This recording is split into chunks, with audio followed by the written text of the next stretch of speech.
তাহিরের বিরুদ্ধে ফেসবুকে গুতাগুতি করে, কথা কোন ঠিক না? এই এদের যন্ত্রণাই এই টিকটক মৌলবীরার ধারণ ক্ষমতা 40 মিনিট। আপনি যতই দাবি করেন আমার ইমান আছে না, আপনি 14 বার হজ করে আসলে ও নামের আগে হজরত লাগালেও আপনার ইমান নেই, কারণ আপনার ভালো কাজ ভালো লাগে না। কয় মিনিট?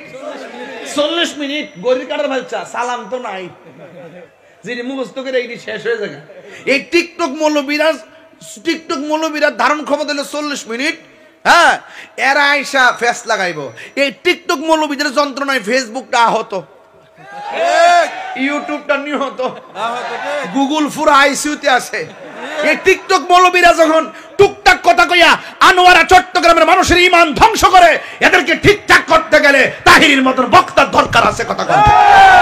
হাত তুলে বলো ঠিক খেয়ে বলো।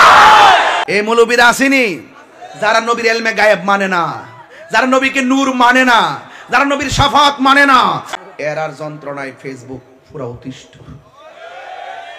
এদেরকে ঠিকঠাক করা দরকার আছে না?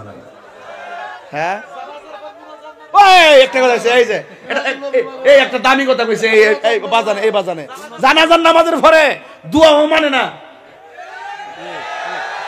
এরা আইসা ওই লাশ কান্দলে দূর মারে, কথা কোন ঠিক না বেদি? জানাজার নামাজের পরে দোয়া মানে না। কয় কি জানেন নি? জানাজার নামাজটাই তো দোয়া। আবার দোয়া কিসের?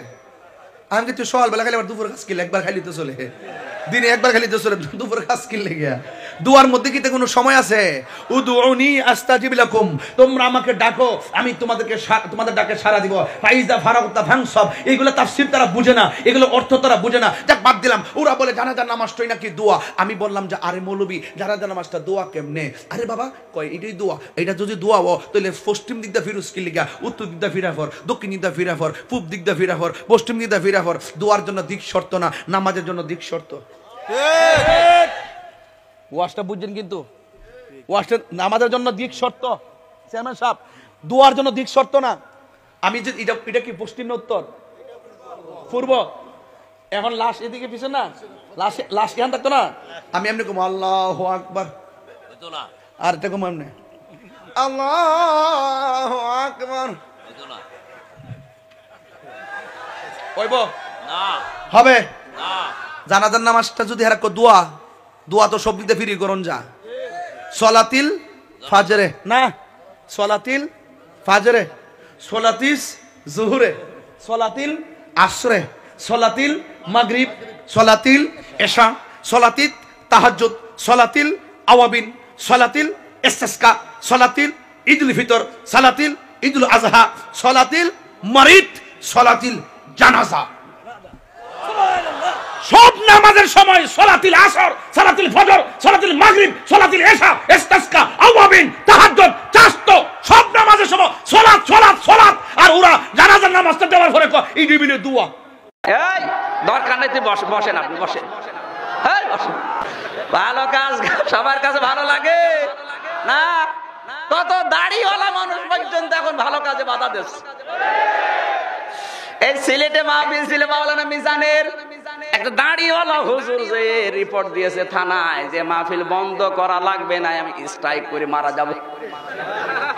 চিন্তা করেন তো, তাফসীর মাহফিলে এসে মানুষ গাঁজা খাওয়া শেখে, বাবা খাওয়া শেখে, ডাল খাওয়া শেখে, অন্তত কিছু না হলেও কিছু সময়ের জন্য তো আল্লাহর কথা স্মরণ করে। আর সেইটা আপনি বন্ধ করার জন্য লিখিত অভিযোগ দিচ্ছেন আপনি মানুষ। আপনার দাড়ি 14 হাত থেকে লাভ কি? আপনি 14 বার হজ করে লাভ কি? নামের আগে মাওলানা মুফতি লাভ কি? আপনার ঈমান নেই, আপনি বেঈমান। এ বেঈমান নাটোরে নেই, সব পাবনায় আছে।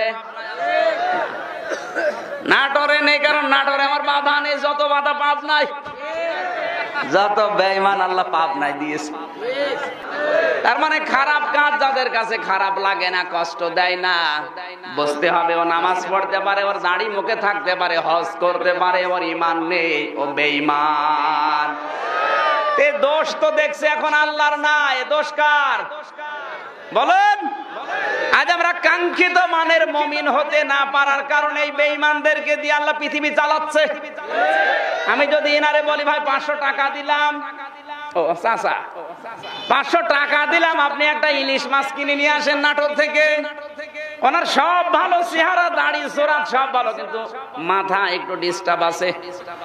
500 টাকা দিলাম মাছ কিনতে, মাছও কিনেছে 200 টাকা দিয়ে, না 500 টাকার মাছ কিনেছে কিন্তু মাছটা পচা। কি এখন আমার 500 টাকাও লস, মাছও লস, কারণ মাছ এখন আবার মাটির নিচে পুঁতে ফেলার জন্য আরেকজন লাগবে, তাহলে পুরাটা লস। এক কথা বলে না কেন? আর আমি ওই হুজুরকে দিলাম, আমি পাশেরটা 500 টাকা দিয়েছি, চেহারা সুরাত সবই ভালো আছে কিন্তু চরিত্র খারাপ। বাজারে গিয়ে মাছ কিনেছে ঠিক 200 টাকা দিয়ে, বাকি 300 টাকা মেরে খেয়েছে। আমার কাছে এসে বলছে, ভাই আমির হামজা, এ মাছ 500 টাকার কমে দেবেই না। শেষে আপনার নাম বলার পরে দিয়েছে, অথচ মাছ নিয়েছে কত? 200, 300 টাকা ওর পকেটে। তারপরও তো 200 টাকার মাছ পেয়ে এক বেলা খাওয়া যাবে, 300 টাকা মেরে খাই খাক, চরিত্র খারাপ তাই। আর এর কাছে দিলে তো পুরা 500 টাকায় পানিতে ফেলে দেওয়ার মতো আরো পচা জিনিস, এখন দুর্গন্ধ তৈরি হবে। কথা বলেন না কেন? এর সেই যোগ্যতা নেই, এজন্য 500 টাকার ব্যবহার করতে পারে নাই। ওর যোগ্যতা নেই, এজন্য 500 টাকার ব্যবহার করতে পারে নাই, 200 কাজে লাগিয়েছে, 300 মেরে খেয়েছে। আজ বাংলাদেশে 96% আমরা মুসলমান, এদেশে ইসলাম আমাদের হাতে আল্লাহ দেয় না। কারণ কি? কারণ আমাদের মাথায় অল্প তার কাটা আছে। ডিসি হওয়ার, এসপি হওয়ার, টিএনও হওয়ার যোগ্যতা এখন আমরা অর্জন করতে পারিনি, এই জন্য ওই দায়িত্ব আল্লাহ আমাদেরকে দেয় না, করে দিয়ে চালাচ্ছে, যদিও চরিত্র খারাপ। অন্তত 200 টাকা তো খেয়ে পরে বাঁচতে পারছি, 300 টাকা নাই খেয়ে খা। কথা